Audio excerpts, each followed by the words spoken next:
My son's getting married soon, and he was telling me the other day that he was getting ready for his stag night. Well, I decided to tell him a story of a stag night that wasn't mine, but it was certainly worth telling. My mate Gary Penfold was going to get married, and another friend of mine, Bill Warren, and myself, we sorted out his stag night for him.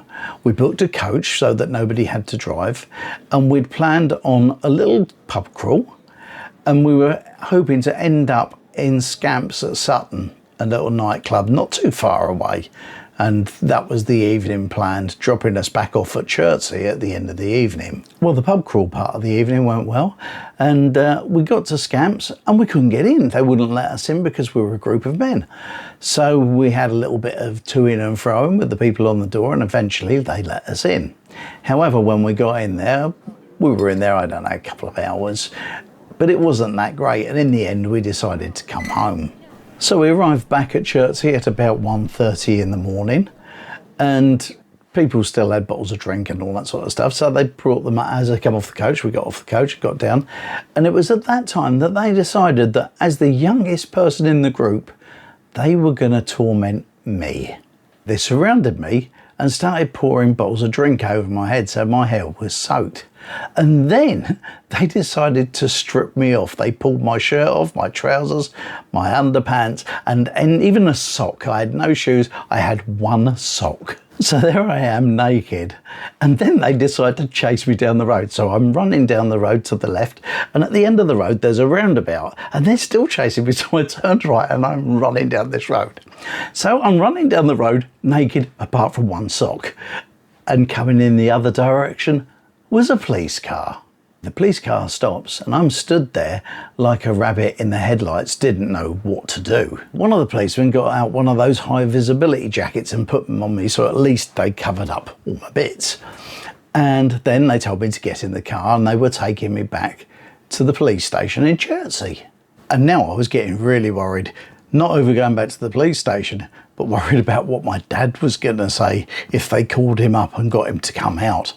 We get back to the police station, they book me in, and they put me for the very first time in my life into a custody cell. By now, I was starting to think things were getting serious. I'm in the cell, and it's a worrying place if you've never been in there before, especially when they shut that door and it clunks too.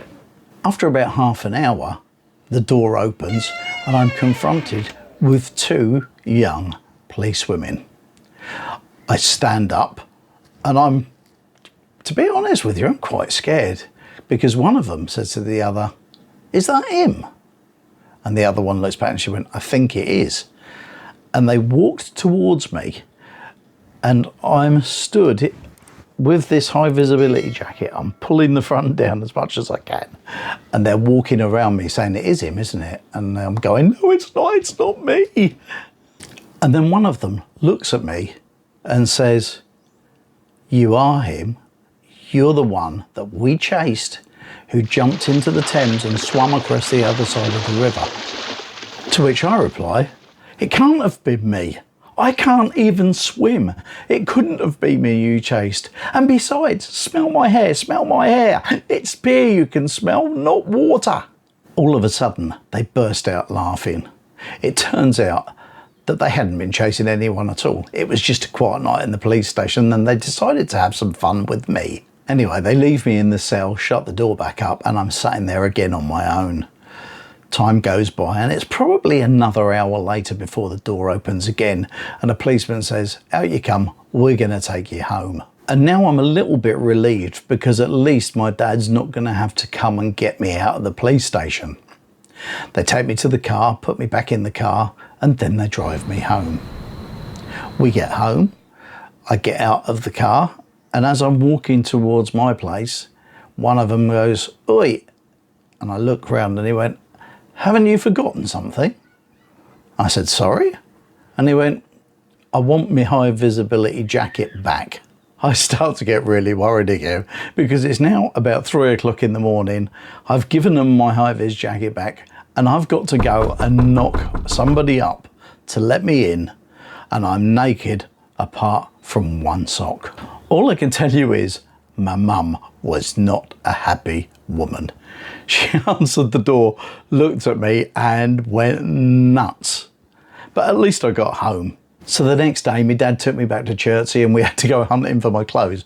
We did find them. We eventually found my trousers, which still had money in them, and my keys. So that was all good. But I don't want to finish the story there. I want to go on a few more years until it's actually time for my own stag night. When it came to time for my stag night, a few of my friends decided that we were going to go on a coach and we were going to Watford, to the town, to Bailey's, and we were going to do this and we were going to do that. And I'm like, oh no, we're not going in no coaches.